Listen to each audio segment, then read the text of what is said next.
Welcome to the Commentary Magazine Daily Podcast. Today is Wednesday, April 22nd, 2026. I'm John Podhoretz, the editor of Commentary Magazine. With me, as always, executive editor Abe Greenwald. Hi, Abe. Hi, John. Happy Earth Day. Is this Earth Day? I believe it is. Okay, so we had Pot Day on Monday, right? So that we're 420, right? That's both Pot Day and Hitler's birthday. So congratulations to everybody who decided that Marijuana Liberation Day should be celebrated on the day of Hitler's birthday. And then today we have Earth Day. What are you doing to commemorate Earth Day? Don't answer that. Okay, moving on to senior editor Seth Mandel. Hi, Seth. Hi, John. And I think it makes sense that Pot Day and Hitler's birthday would coincide because you need something to take the edge off. Fair enough. And social commentary columnist and American Enterprise Institute senior fellow Christine Rosen. Hi, Christine. Hi, John. I just want to note that every Earth Day I celebrate by doing a wellness check on Al Gore, as should we all. Really? And you don't see much of him. I saw this footage, by the way, earlier this week. Jenna Bush Hager, George W. Bush's daughter, who is a correspondent for the Today Show, interviewing the four living ex-presidents on the 250th birthday of the United States. And Bill Clinton, who is Clinton and Bush, I believe, and Trump, all born in the same year, all born in 1946. Trump is not being interviewed. And Clinton looks old. I mean, it's almost like I didn't entirely recognize him. Not wrinkly or anything. It's not that. He doesn't quite look like himself as he ages. That's not a criticism. It just is a sort of interesting fact. Whereas George W. Bush looks more and more like his mother every day. The repartee between him and his daughter was, from the clips I've seen, is very sweet. Actually, it looks like it'll be an interesting interview.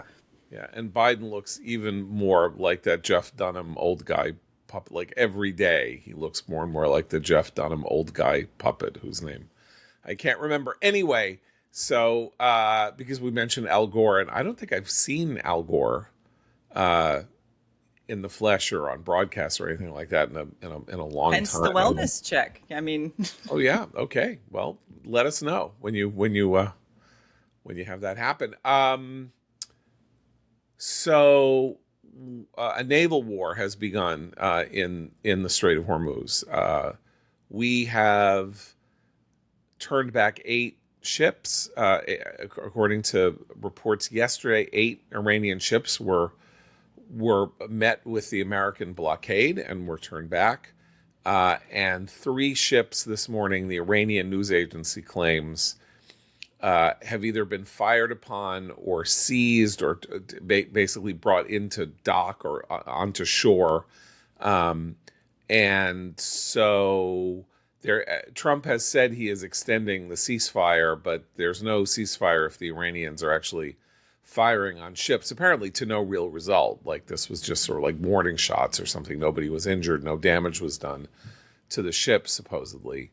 But, this is naval warfare. It's not like a Navy ship it's not like 2 pirate ships in the Pirates of the Caribbean ride firing, cannonballs at each other. But it is military action in bodies of water that involve, seizing, controlling, or manipulating shipping. So I don't know what it means that Trump says the ceasefire is still on. We also have reports that he has time limited the ceasefire to 2 to 3 days to see if the Iranians can get their act together on who exactly might be negotiating with him.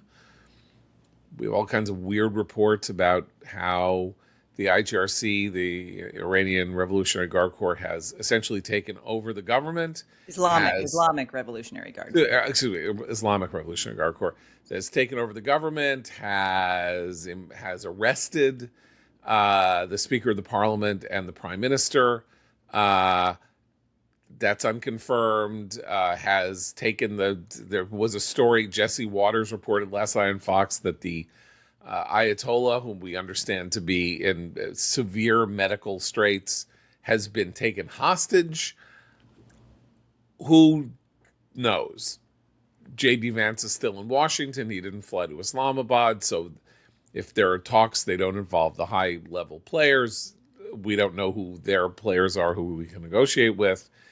And the whole question is the war going to resume in the next 72 hours or not? Because I don't see...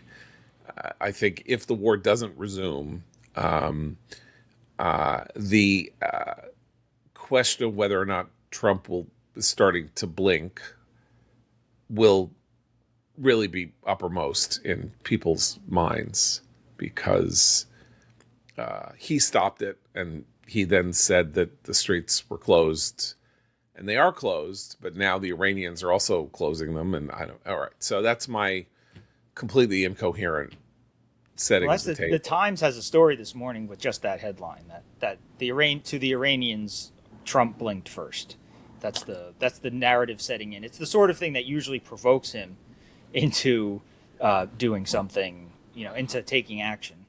Well, it provoked him last night to a personal attack on our friend and contributor Elliot Kaufman of the Wall Street Journal, who said that the Iranian perception is that they're playing Trump for a sucker, and then Trump raged at Elliot and said, "No one's playing me for a sucker." And it wasn't that Elliot said that Trump was being played for a sucker, rather that the Iranians were giving every indication that they believed that they were playing Trump for a sucker.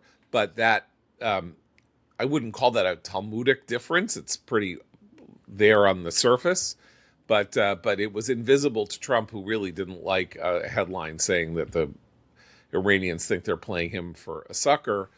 I would like it.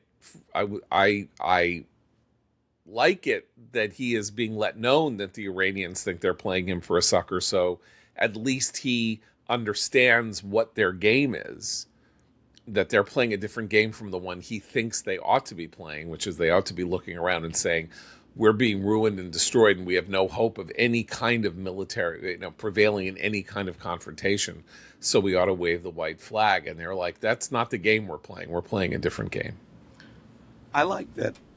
Excuse me. Yesterday, the headlines and the general theme of the news around will there or won't there be another round of talks, the theme was all about how Trump, because of his unpredictable actions and past actions, has caused so much distrust among the Iranians. They can never be sure that he's really negotiating in good faith, that the U.S. is negotiating in good faith, because it could start up a war at any moment. And then Trump extends the ceasefire, and then now it's Trump blink, Trump blink. John, you didn't talk about it incoherently. It's very hard to talk about coherently because we have absolutely no idea what is going on in terms of who is running the Iranian regime, what factions are have what other internal factions there, who will come out on top, what Trump's next move is, and when that next move will come. I mean, the thing about Trump blinking is that he doesn't, even when he supposedly chickens out, it's usually just a delay. There are people who argue who were certain that he had chickened out of this war entirely before it even began, because of the time between his saying to the Iranians, "Help is on the way," and then the first strikes of Operation Epic Fury. So, I can't look at this in terms of if he waits 2 days, it means X. If he waits 3 days, it means Y. He does things on his own timeline here, and I so far, well, we have one domestic example of him being bested by his opposition in some sense, and that is ICE in Minnesota. I don't want to compare the significance or seriousness of that scene with what's going on here, but they made this big show of force, and the other side made a big show of, and then there were a couple of bad incidents, and he he got rid of the leadership, and he fired this guy and that guy, and he brought in Tom Homan to run things, and Homan lowered the temperature and essentially ended I'm calling it the siege of Minneapolis, but it was no siege. But he ended the aggressive forward moving into blue cities to whatever to make his point stopped. And so did they blink? They blinked. It was, I think, a rational thing to do. They were doing something adventurous that wasn't working out the way you should be able to shift your strategy if your strategy is not, has diminishing returns. But I'm just saying we do have a recent example just this year of him sort of calling a halt to something that doesn't look like it's working anymore. I would say that the difference here is that he does seem more committed to defeating Iran, and it's a more, I don't want to say principled, because that's not how he operates. But the same time that we're wondering if he's going to, keep extending this ceasefire, the blockade, all the destabilization, which is his strategy. That he feels to be a winning strategy in most things. Destabilize the other side so they don't know what's coming next, and then do whatever you want. And he has also sent a third carrier to the region, the USS, I think it's the George H.W. Bush, to join the Abraham Lincoln and the Gerald Ford. And that'll put a lot of troops back in that area, almost as many, I think, as we had at the beginning of the conflict. So that's a signal to me that we still have the option of resuming the war and targeting areas in Iran. I do think part of why he lashed out at Elliot Kaufman's completely reasonable piece is the same reason why he stepped back from the brink on ICE, and he doesn't like negative domestic media coverage. He's not gone on the attack totally. That was the first time I think I've seen him very much personalize that issue. But the destabilization technique, people give you a little bit of time to see if that works, and then they get sick of it. And so we will see if that happens now. I think the sending of the carrier gives him the option of resuming targeting. But both he and Iran seem to want to be playing this game. It's almost like a game of chicken, right? They're both claiming, we can walk away. We're in control. It's open. It's closed. Both sides seem to be doing that. I think the main issue here is China's still standing back and not putting any pressure on Iran. And at some point, we do have to know if there's someone we can negotiate with on the other side. I think that's part of the destabilization that they couldn't have predicted, and that is making his ability to strategize right now more of a challenge than it otherwise would be. I just want to remind the Iranians can't they can't afford a prolonged crisis over the Strait, and China is more sensitive, presumably, to oil prices and imports than we are. So I'm not really sure why there's so much stress about the standoff, as long as, if he's looking for a deal and he has what John Bolton used to refer to as the zeal for the deal, that's obviously a problem. But part of the reason it's a problem is because time is not on Iran's side, and it absolutely, I don't really understand the argument that it would be. I think that I think he's frustrated, and I think the stuff with Elliot Kaufman comes down to, really, as you were saying, Christine, but he's been super frustrated by how this war has been portrayed in the American media, and some of that portrayal, a lot of that portrayal, doesn't even make any sense, as we've discussed on this podcast, several times, is that it's totally unrelated to what's happening. But one of them is this idea that the Iranians have us right where they want us because of the Strait. And I think that's a ridiculous thing. I think he wants the Iranians to understand that they have no choice but to find a resolution in this, because we can outlast them on the economic front in terms of the specific damage that the fight over the Strait, that the choking of the Strait is doing to both sides. Okay, so here's where I would disagree with you, which is that a totalitarian regime or an authoritarian to totalitarian, religious malocracy can absorb a whole lot of pain, way more pain than we could ever imagine that they could absorb if their choices are making a deal that will fundamentally and ultimately lead them to have to relinquish power, or just living with the unbelievable pain that is going to be caused by the cessation of their oil exports, the cessation of the business in the Strait that is so important to them, and the economic pain that is being visited on individual members of the government by new and crippling sanctions against them, as well as sanctions against Iran and all of that.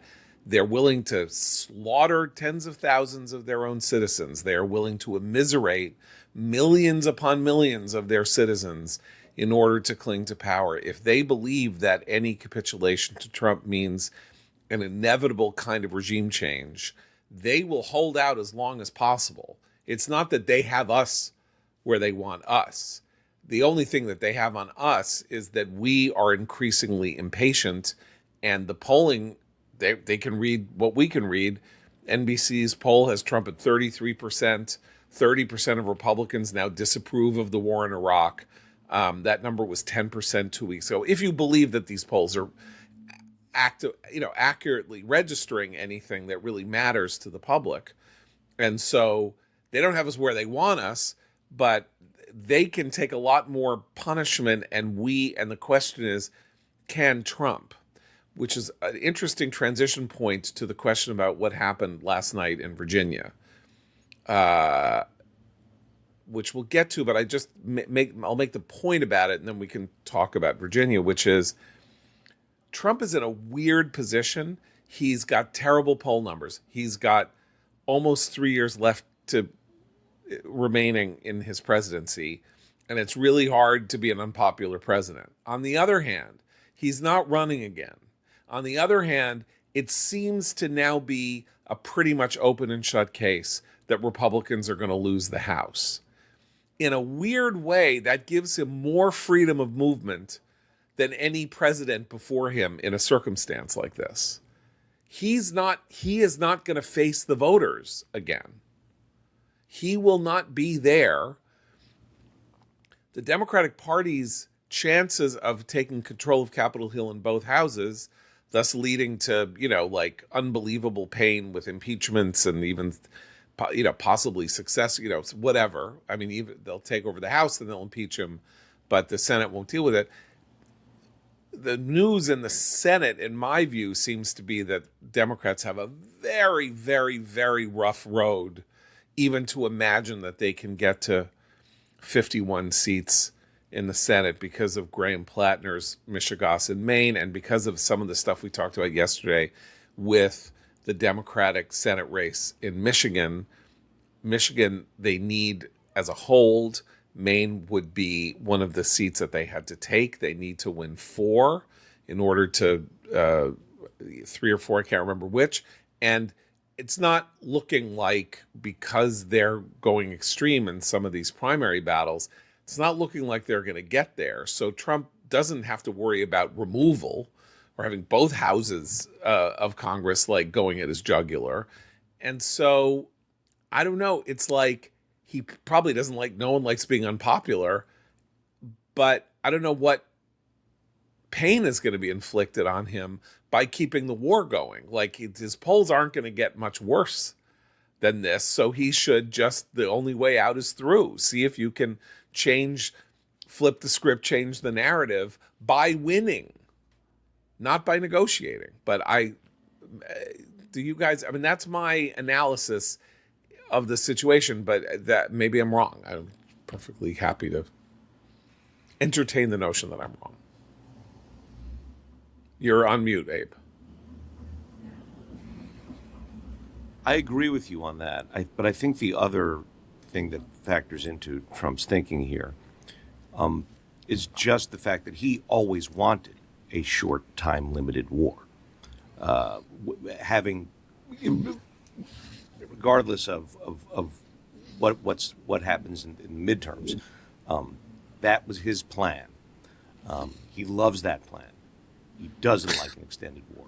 But one of the things that we've seen ever since October 7th is that when you try to stave off battles and slow wars down, or halt sides or impose shaky ceasefires, it always has the unintended consequence of dragging it all out, making it worse, allowing sides to build up in a sort of a equal way, so that the fighting will now last longer when it resumes, and all the rest of it. So we could have spent the past 2 weeks. The U.S. could have spent the past 2 weeks bombing the crap out of more targets in Iran, Right. Yeah. Which we might spend the next 2 weeks doing anyway, which Right. would have meant, and we would have done it more effectively, because there's been some time to recoup on the Iranian side now. So there we are. This gets back to Gaza and Biden and Israel, right? The war in Gaza lasted 2 years. It didn't need to last 2 years. It lasted 2 years because the United States kept imposing terms on Israel to slow down, to halt, to ceasefire, not to do this, not to move there, Kamala looking at the maps and all of that. And the Israeli strategy, which did evolve over time into one that was more precise and targeted and successful, nonetheless, if Israel had been let alone to do what it would have done, it is likely that what we call the war in Gaza would have been over in a year and not 2. That is what happens when you start fiddling around with the mission and confusing domestic politics and public opinion and all of this with the simple aim of prevailing over an enemy in a conflict that involves arms and bombs and things like that, which is, nobody wants a long war, right? I mean, there's no such thing as wanting a long war. World War II lasted as long as it did, in part because the United States and Britain had to get itself into position to land on the European continent. And once we were in a position to do that, which took until 1944, there was all this ancillary fighting in North Africa and Malta and, in Italy and all sorts of, but not, coming up through Africa, but not the landing in Normandy, right? Like that was because we weren't prepared. We had to make all the tanks and build all the boats and have everything ready to have this armada go and then go through Europe and take and finish things off once and for all. And same with the Pacific, where we were fighting the Japanese over tens of thousands of miles of ocean, and islands and countries spread from, Burma to the Philippines to wherever. And it's not, this took time. This is a much different set of circumstances. This war is localized on an admittedly large, but one single country, 2 serious militaries together going at a military that it is fundamentally compromised or semi-destroyed, whose only vote in the enemy gets a vote thing appears to be this body of water. So Trump was right to want a short war. This gets at something that, we were talking about we had Fred Kagan on the show earlier this week. And what came out of that was the idea that diplomacy can, as we're saying now, diplomacy can lengthen the war, right? Like everybody says, well, why don't you try diplomacy? But you don't always get a negotiated end to the war. Sometimes you just get ongoing negotiations. So if your choices are ongoing negotiations or ongoing conflict, sometimes they mold into the same thing and become a frozen conflict. And that's what happened in Gaza. There was no diplomatic solution in the end because Hamas was not going to agree to something that actually led to their own full disarmament and expulsion from the Gaza Strip. I mean, whatever is left of Hamas, the remnants, whatever. The same is true, is it not, of Iran? I mean, when we asked Fred, is there a realistic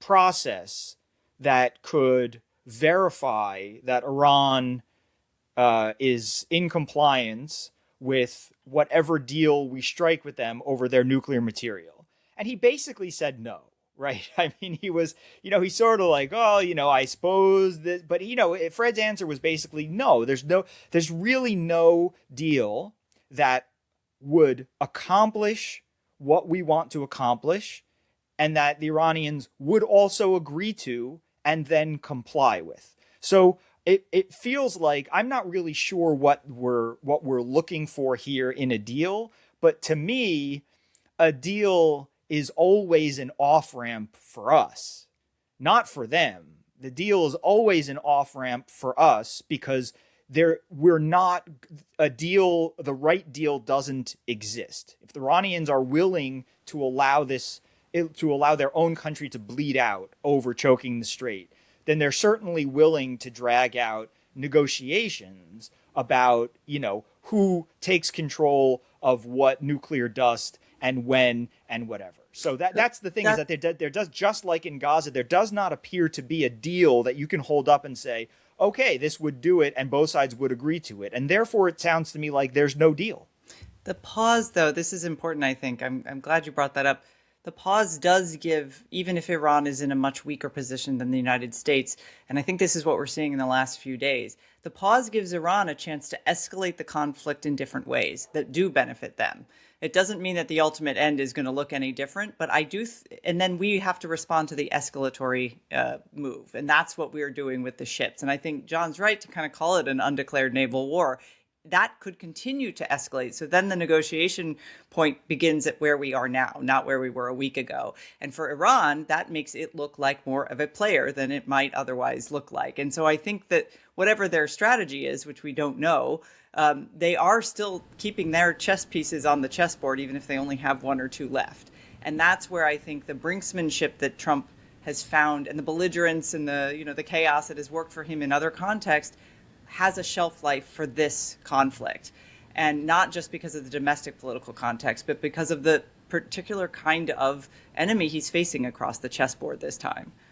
See, it's interesting because you mentioned diplomacy and frozen conflicts, right? And I was just thinking back to the two greatest works on the subject of American foreign policy, which are Henry Kissinger's two memoirs of his time as the National Security Advisor and Secretary of State. That's White House years and years of upheaval. And if you are a student or a reader of works about American foreign policy or about American history in general, and you have not read these two masterpieces, you should get to it. It's going to take you a long time, but they are magnificent accounts of this period from 1969 till 1976 and what it was like to do these things. And one of the major topics is the secret discussions with the North Vietnamese in Paris and elsewhere, beginning in 69 and then ending with the Paris Peace Accords in 1973. And you want to talk about a frozen conflict. I mean, they would sit and they would have the same, it was like no exit. It was like Sartre's no, I mean, they would sit and have the same conversation over and over and over and over again because the North Vietnamese had literally no interest in making a deal. Their plan was to wait America out until America exhausted itself. And so their negotiations were part of the war process for them. And, we were reduced to having conversations with them about whether they thought the French Revolution had been a success or a failure, which famously Ledoux said it remains to be seen whether the French Revolution was a success or a failure, because they had nothing to talk about. We wanted to talk. We were looking for a deal. We were trying to figure out how we could get through this. And they were like, okay, we're going to sit at a table and we're just going to be very passive and just say no a lot. And it drove them crazy. And it's a great description of how what you might consider an asymmetrical conflict, world's biggest military, right, versus this guerrilla force, admittedly getting supplies from our adversaries in Russia and China, but nonetheless, they were not a ragtag force. They were a very serious, very seasoned, very well-trained military, but they weren't us, and we could bomb them into the Stone Age, as notoriously General Curtis LeMay, who ran operations in Vietnam, said. But you couldn't bomb them out of existence, and they just waited us out. And we have this weakness for the idea that sweet reason is the way you can bring these things to an end. But in truth, all successful peace deals involve somebody having lost and then negotiating the terms of surrender one way or the other. And maybe they're good and maybe they're bad, but they aren't like, well, the war is halfway through, haven't really won it yet, let's negotiate. Like, what incentive do the Iranians have to give in to us, except if they think they're licked? And they clearly don't think they're licked. So we can have J.D. Vance go to Islamabad. We can have Witkoff and Jared talking to whoever. But they're not licked yet. Trusting the Pakistanis, by the way. I still remain firmly convinced that that is a poor choice for a negotiating partner. Right. Yeah. Well, a key thing to one goal that they should have in mind is one they can take from their Gaza talks, which is the Gaza talks have stalled, the process has stalled, but it has taken a permanent chunk out of Hamas's territory. Hamas has paid a price, a specific tangible price, and if the talks go on forever, if Hamas, tries to run out the clock and this just stays in perpetuity, they will have, in perpetuity, lost half their territory. There is some permanent, punishment. There's some price that they've had to pay in order to get to the point where they think they can freeze the conflict. The question for Trump and Iran, and you can, that is what Israel is trying to do in Lebanon too, right? By not letting those villages by not letting the villagers repatriate back south to Lebanon south until the Israelis can move back to their homes in the north. They are looking to make something permanent out of that. That's what Trump has to look for in Iran. There has to be a way that if they try to drag this out, if they hold it, they have to have lost something permanent, something real, something tangible. But using the Gaza example, number one, the rockets have ceased firing from Gaza to Israel. So in that sense, Israel won the war. Israel's reservists are out of Gaza for the most part. In that way, Israel won the war. The hostages came home, including the bodies. In that way, Israel won the war. In no way did Hamas win the war, right? In no way can Hamas say, we stood up to them and we're fit. Now Hamas is cornered, caged, in a hole, and doesn't have any ability as yet to torment Israel. The question with Israel, and that's sort of like us too, and all the is, will the Israelis get tired of holding on to that 58% of Gaza? Will they decide that they've had enough, as they did in Lebanon, after taking that area that they have now retaken, right? Giving it back essentially to the Lebanese in 1999 because they couldn't take it anymore, and then having to go back in 2006, and now going back in 2025.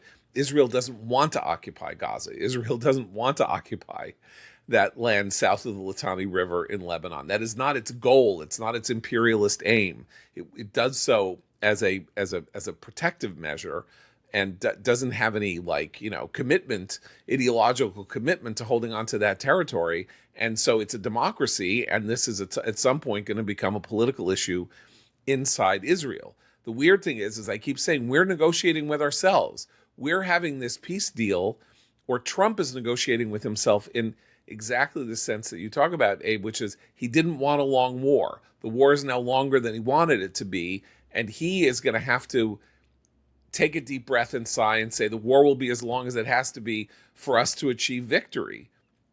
And maybe he will see that playing it this way has not been helpful, because it's now given the Iranians the ability to take these 3 ships and, say, oh, it's a tit for tat game now. You say you're closing the straits, we're closing the straits. You're not going to let our ships out. We're going to take ships that come through, and we're going to basically dry dock them and effectively, I guess, hold their crews hostage or something. So he's got to decide that, and in my mind, he's got no choice now. And maybe he's mad because he didn't want to do it this way, and maybe Jason Willick and Neil Ferguson and the sort of the right wingers who oppose the war are like, see, he never should have done it in the first place. Now, see, here we are, and we've gotten into this. This is what it means to get into a quagmire, and it's only a quagmire if we don't do what is necessary to make the Iranians say uncle. It's only a quagmire if we slow ourselves down. And Trump has already at least escalated the rhetoric to a point where if we don't destroy their civilization, he will have moderated his goals. He said, I'm going to destroy their civilization on Tuesday. Okay, I'm not going to destroy it now. It's sort of like the Dread Pirate Roberts saying, I may kill you tomorrow, but I'm not going to kill you tomorrow. I mean, it's like he's already gone as far as you can go rhetorically. So basically anything he does, that's less than that is relatively moderate from his. Okay, but that right there, I think the Iranians read in a very different way than I think Trump expected them to. Mm-hmm. That's where they see that bombast, they see those, crazy Truth Social posts, and we can roll our eyes and say that's not the kind of rhetoric we want to see our commander-in-chief deploying, but whatever, that's Trump. I definitely don't like it, as I've stated many times. But what are the Iranians seeing? They're seeing a lot of bombast and a lot of swagger, but they're watching the actions here. They're watching the delays. They're watching the escalation that happens with their Navy, our Navy and their ships. And I think that's where, again, I just don't think that strategy, which has worked well for him in real estate and in a way in Venezuela. And to Abe's earlier point, I think he did think it would be Venezuela, Iran, and then move on to Cuba. And he's kind of hit a speed bump here. And I think that's because, and he has to be a little more nimble and change his strategy now. Okay, I want to talk about Trump as a politician, moving domestically.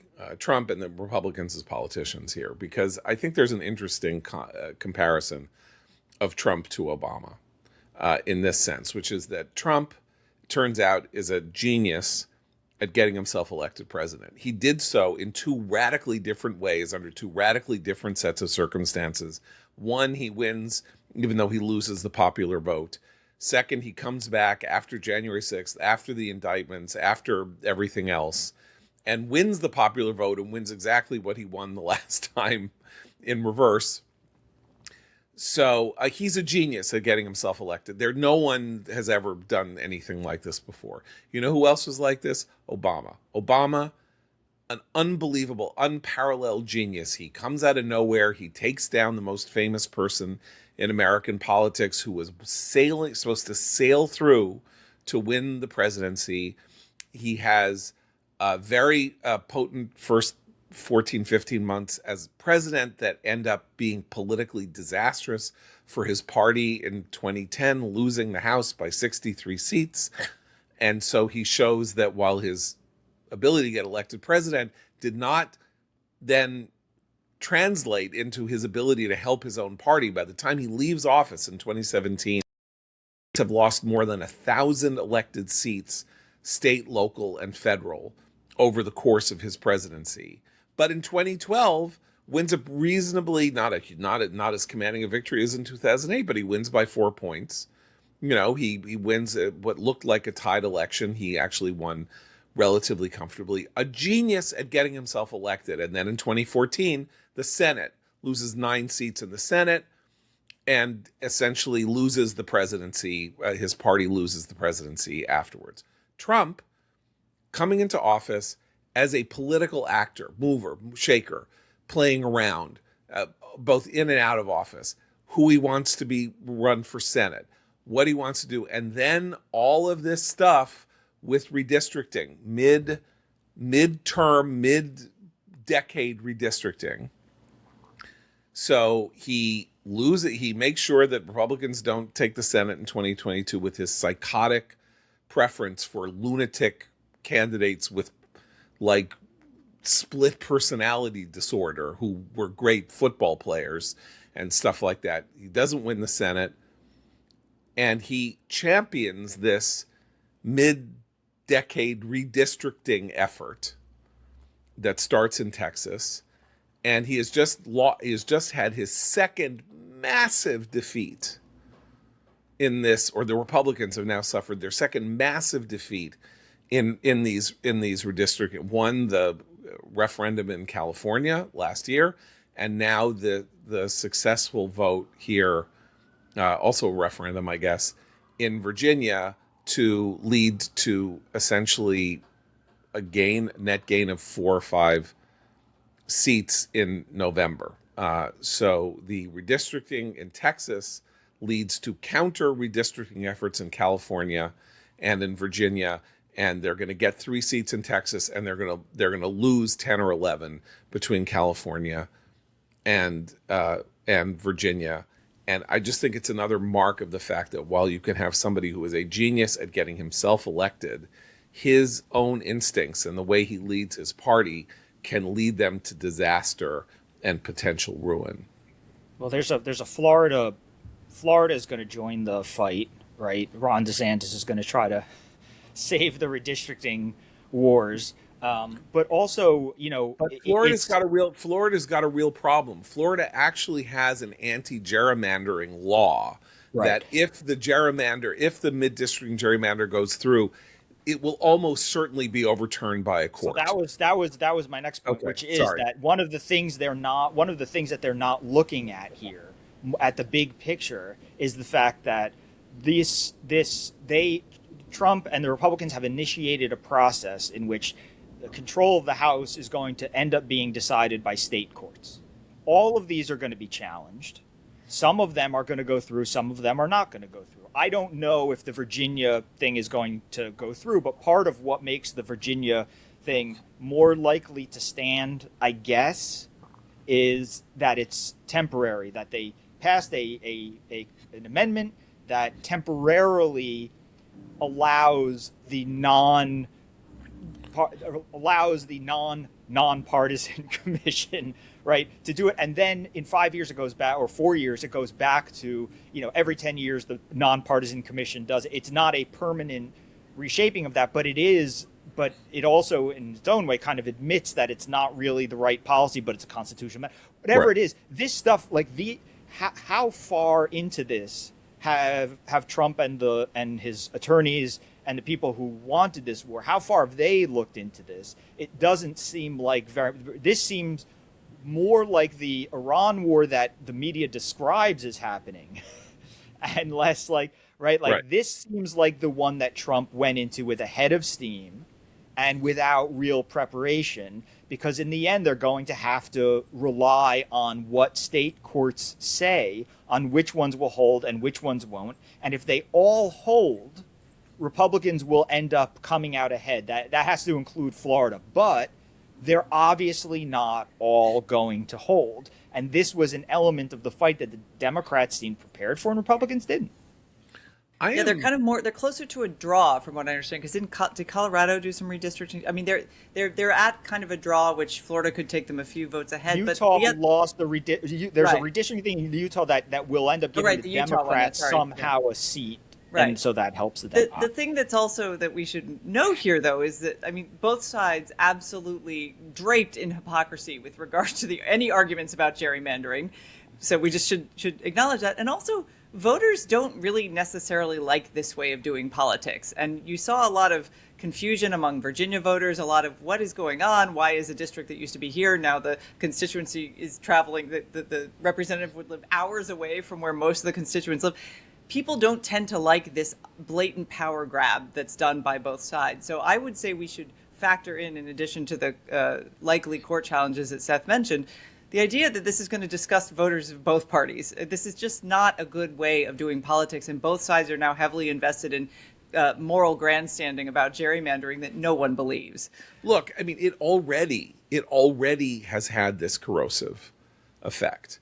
And I can tell you, because I can see it working in the way that political professionals, people very involved in politics, pundits and all of that, are reacting to all of this. So if you really want to go back in time, you have two classic post-census map drawings, one in a state with a Republican-dominated legislature, and one in a state with a Democratic-dominated legislature. One is North Carolina, and the other is New York.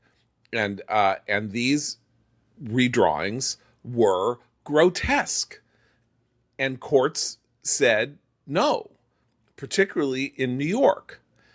When you read people expressing outrage about how the Democrats in Virginia let this happen and did this, and it's so outrageous that they did this, and then they say, well, they started it because the New York gerrymander was so insanely outrageous that it had to be basically, the 2022 election was totally reshaped by the fact that a court said, no, you are violating every rule known to man in the way you designed these, that we're going back to the original map.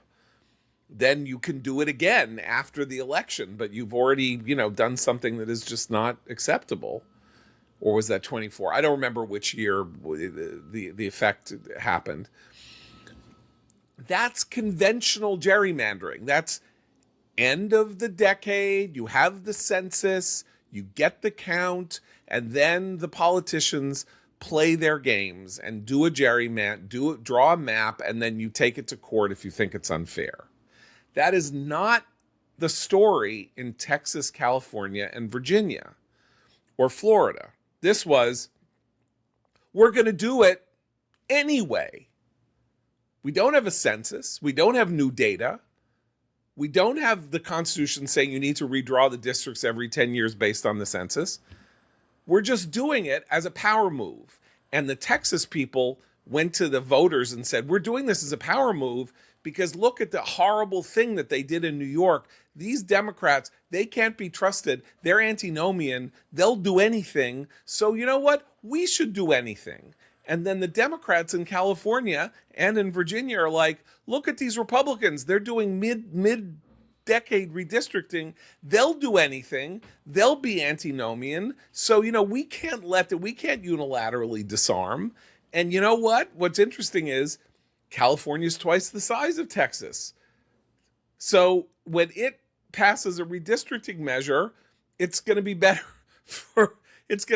except for their own lunatic jungle primary system. It's going to be better for them than it's going to be for Texas. If Texas hadn't started this ball rolling, California wouldn't have happened. Gavin Newsom wouldn't be sitting around buying 1 million copies of his own book to get money so that he can run for president in 2028. And Abigail Spanberger, who said during her campaign that she would not do this, did it anyway. Because both parties seem to think that when they do something, it's kosher, and when the other party does something, it's trafe, and they're both trafe. And every voter, every honest person knows they're both trafe, that this is illegitimate behavior, it's antinomian behavior, it's sheer power politics, and the Republicans have gotten their hats handed to them, in my opinion, and deserve it. And the only way that we're ever going to get back to normalcy in this country and the way politics works is for people to have terrible unintended consequences happen to them so that they get scared when they get a fun, inventive, clever idea designed by some incredibly corrupt political consultant who can also make $100 million getting the state to do what it wants and then spending all this money on it. When they say, you know what, better leave well enough alone because we have no idea how this is going to turn out. There's a reason that things have been done this way forever. We're going to continue doing it this way because you people are crazy and you make us crazy, and then we do crazy things. I It's just the political wonder, though, version of gain of function research. I Something just, just There you escaped the go. lab. Exactly. Yeah, exactly. I just wonder, though, when Christine talks rightly about how it disgusts voters and it should disgust voters, and it disgusts me especially when you see the shapes, the maps, and these grotesque distortions that they impose on these districts. But I do wonder. We talk a lot around election time about low information voters. Is this something that low information voters are on top of, or it kind of goes past them?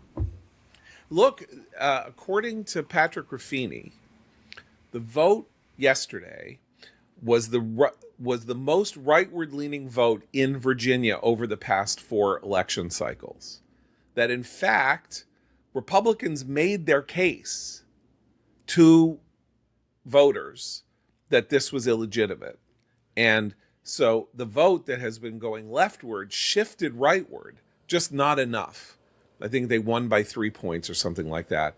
And as Chris started, so yesterday afternoon, when vote tallies were coming in, by the hour over how many people had voted, and Democratic partisans, vote-counting Democratic partisans, were getting panicked because it looked like the northern Virginia counties of Fairfax and Loudoun and Arlington weren't coming in the way that they had hoped, but there was a flood of voting in the southern counties that, we're going to lose.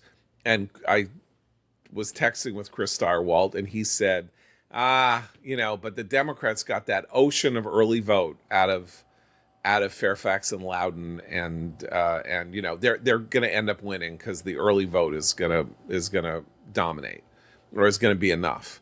And he got it exactly right, which is not surprising because he's right about everything. But what that tells you is that this was not a low information result. That in fact it was high information. Democrats in the northern counties understood what was at stake here, and that they could win. They could get 4 seats for the Democrats, and thus ensure a Democratic victory in November.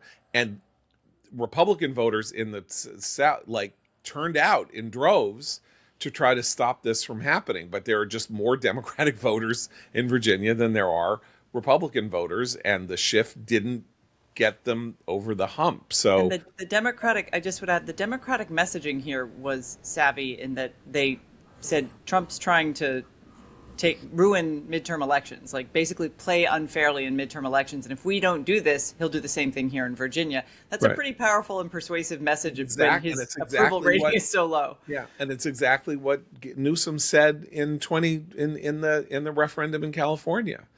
We have to do this. He is stealing our democracy away. He will change all the rules, and we can't let him benefit from his antinomian refusal to accept that there are rules in American politics. So we're going to break the rules in order to maintain the rules. Well, and that's where I don't think the challenge is the low information voter, as Abe was asking about. It's that American voters have no political memory beyond them. So rather than seeing this as just a cynical ploy by the Democrats in the way that it was for the Republicans, it was we have to defend this thing that's under attack versus, cynical gerrymandering.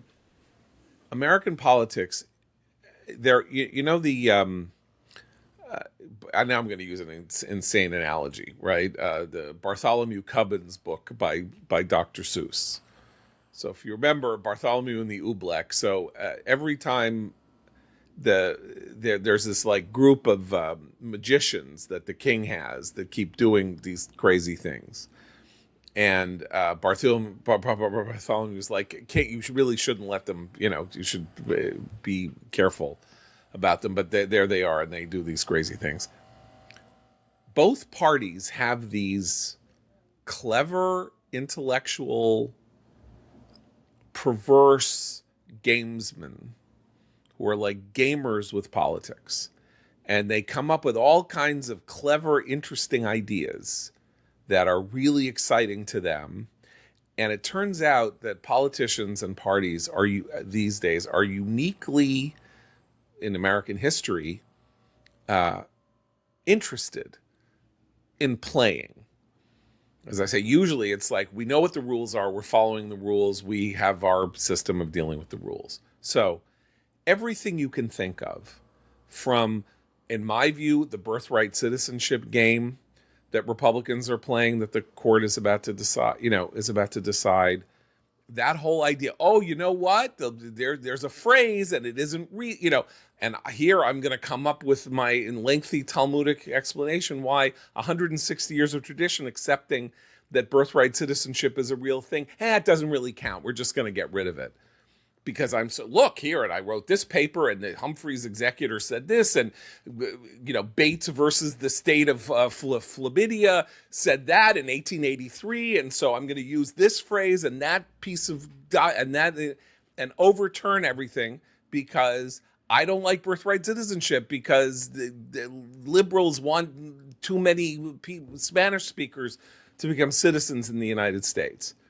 And the Republican Party is completely seized with the excitement of the idea that they can end birthright citizenship. And Democrats similarly get all excited about all kinds of fun ideas that push their buttons, like the gerrymander in New York State, which anyone rational could have told them they should not attempt because they thought they could do it because they thought the court, the court in New York that was going to was on their side and was wired. And then they presented this court with something where the court couldn't even come up with a rational way of defending what they had done. So they screwed the court by bringing this case to them that the court would otherwise have been happy to approve, a gerrymander that was like, pretty favorable to Democrats, but wasn't like 30 out of 31 congressional seats go to the Democrats under this map or whatever it was. And they said, no, you can't have that. I'm sorry. And part of this is these consultants and these people playing around with American politics, and politicians and the people who do this day in and day out should do politics. Like, stop with the bullshit. Go out, convince voters, canvass, rally, neighborhood organizing, all of that, and get votes the way you're supposed to get votes, and run the country the way the country is supposed to be run, and stop trying to trick the system into being something more like the way you would want it, because it is nauseating and it is cynicism inducing. And we have this problem with civic culture in the United States. And when we say things like, Christine, you are like very much inclined to say, we need to reestablish faith and trust in our institutions or we're sunk. But if our institutions behave this way, people aren't wrong to distrust them. They're right to distrust them. So, to gain trust, as I say, at the very least, some of these defeats may have a sort of the classic effect of if you ride a motorcycle and you don't wear a helmet and you crash and you crack your skull and you have to spend 6 months, rehabilitating yourself, you're probably going to wear a helmet after that craziness or something like that. It's like, stop playing games with our civic culture. But the thing is that they keep changing the games. That's the other thing you note, right? Like, okay, after one election, we're going to have a debate over the Electoral College. The Electoral College has to go. It's a white supremacist relic from a blah, blah, blah. And then next time, the Republicans go, well, we got to change the redistricting. The redistricting norms are unfair to us, so we're going to change the redistricting norms, and we're going to do this. And then the Democrats, it's not just that thing that you fight over. It's that we've now had, 3 different schemes during the Trump era, not all from Trump, but 3 different schemes during the Trump era where we've had public debates over changing the way, these votes are taken, precisely because someone thinks the existing system is unfair. And so it's not going to be redistricting next time, but there's going to be a different thing. And people aren't going to be voters won't readily connect it necessarily to the redistricting thing, just as they won't necessarily connect the redistricting thing to abolish the Electoral College. Okay, well, last point here is that, speaking to the lack of historical knowledge stuff, right, 1937, Franklin Roosevelt tried to pack the Supreme Court because he was unhappy with the way that it was ruled. The 9 justices then sitting were ruling on his, extraordinarily, flagrantly unconstitutional legislative efforts. And the court packing, was a miserable, embarrassing failure, the effort to pack the court. And it was used, people studied it as an example of overreach, of political overreach by an overconfident president, and a problem with this, second terms and presidents and their arrogance in second terms and all that kind of stuff. And that was axiomatic to anybody who knew about American politics for 60, 70 years. And now, because people didn't like Dobbs or didn't like, Kavanaugh or Gorsuch, there's James Carville sitting there drunk on his ass on every podcast, screaming about how Democrats need to, win in 2028 and then abolish the Electoral College and pack the court and screw the Republicans. Don't forget, make DC and Puerto Rico states. That's also right. in the list. Yeah, but I mean, yes, that was the third one, right? That was the one of the 3. Yeah. I almost had a Rick Perry moment. Right. Thank you. Right. But so my point is, everybody in politics knew, don't pack the Supreme, once burned, twice shy. He won 46 out of the 48 states in 1936 and had his hat handed to him just 9 months later in 1937. He was as powerful a president as we had ever seen. And he had his hat handed to him because he went too far. And it's the example that if you study political science, you learn about how when presidencies go too far. But it's now what is it? It's 90 years later, and let's pack the court. And this stuff that we're talking about shows why you don't want to start fiddling with the contours of the basis of the United States over 250 years. Had 9 Supreme Court justices since the Constitution was written, and we still have 9 justices. And, you screw with that, and there's nothing you won't screw with. There's nothing about the American system that you won't think that you can screw with. So that's my thing. And Christine, you have a recommendation. Yes. And actually, it should it's a palate cleanser because it is a history book, and it's before the age of gerrymandering because it's when our country was much smaller. It's the subtitle of this book is A New History of Lewis and Clark. The title is The Vast Enterprise by Craig Fairman, Fehrman. And for those of you who've read other, as I have, histories of the Lewis and Clark expedition, you might think you know it all, but one thing I liked about this book, I'm only about 3/4 of the way through, and usually I won't recommend a book till I've finished it, but I think I can very handily recommend this one, is that he uses both a different framing for telling the story, and he draws out an almost, with wonderful writing, a very visceral physical experience of being on this expedition. So he has chapters sort of from the perspective of the major players on the expedition, obviously Lewis and Clark, but also Sacagawea, York, who was an enslaved man who was brought along on the journey, some of the Native American leaders who interacted with the Corps of Discovery. And it's just, it's a wonderful book because it gives you different perspectives without sort of beating you over the head about why you must see everyone's point of view from the core of Discovery.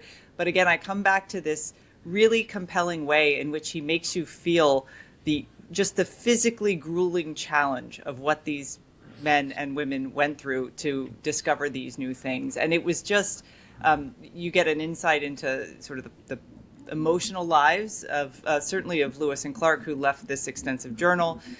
He follows up on what happened to a lot of the members of the Corps of Discovery after the expedition was over. It's just for those of you who love a sort of great narrative portrait of American history and really of a kind of grand achievement in American history, but an achievement that happened because a lot of just regular people came together and decided to do this with the backing of the government. It reminded me in a weird way of the Artemis mission, in the sense of like all these people with certain skills, different skills, came together and accomplished this. It's just wonderful if you like that kind of history book, which I do. So it's called The Vast Enterprise: A New History of Lewis and Clark. I think it just came out this week. Craig Fairman, Fehrman. Highly recommend. Boy, that sounds great. So great. I mean, just the thought of that, the comparison to space exploration, that, you know, these people set out off in going across a continent that was not undiscovered, but literally where there was no path. So you come up to the path. Suddenly, and suddenly you walk up, and then suddenly there's a gorge that's 2,000 feet deep. How are you can you survive going down and then up the gorge? Animals, wild animals, whatever. I mean, it's there's a gruesome wolf biting incident. I'll just warn you up front. I mean, it's just beyond, you know, you can't, you know, the quality of those kinds of adventurings is, you know, the only thing that can possibly compare really is going into space. So, amazing. I'm looking forward to that. Okay. So until tomorrow. I always liked, by the way, how the land surveyor is like really the most dangerous and brave job in history, and it sounds like the most boring. It's like, what do you do? I'm a land surveyor. People should respond to that as if you just said that you're a pirate on the high seas or whatever, something like that. It's like, yawn, I'm just a land surveyor, when really it means you fight bears and wolves to cut a path through a mountain. It's I mean, there's no relation to this, but I remember, Commentary did one cruise when magazines were doing cruises, and we did a cruise. We did an Alaska cruise. And on this cruise, as people who do cruises in Alaska, you stop in Skagway, which is one of the towns on the Bay of Alaska, and you get out. And there is this railway, the Skagway Railway, which takes 3 hours, and you go up this railway path, and you go across this gorge, and then you come and you go back. And it was built in like the late 19th century, so 100 years after Lewis and Clark. And you're on it, and then it suddenly you're seized with this fact that people built this thing in the 1890s. Like in Alaska, over the course of several years. So first they have to get up the side of the mountain, laying railroad track, and then they have to build this bridge over this gorge. And the gorge, you look down and it's like, could be 50,000 feet down for all you can tell. And you look at it and you're like, how did anybody do that? How was this even doable? How did this happen? Where did they cut the wood? Where were they living? You know, it's like this movie Train Dreams now on Netflix, which tells a sort of similar story about the making of a train line in the Pacific Northwest in the 1920s. But it's sort of like this. We take for granted things that are, you know, we have no business taking for granted. We are literally standing on the shoulders of, you know, not giants, but men who just did the most astounding things to learn how to make our civilization function and become modern and become what it has since become. And also, Lewis antibiotics. If you read these books, you'll be so grateful for antibiotics. I'm just putting that out there. Yeah. Anyway, so the name of the book again, Christine? This Vast Enterprise, A New History of Lewis and Clark. Okay. So for Abe, Seth, and Christine, I'm John Podhoretz. Keep the candle burning.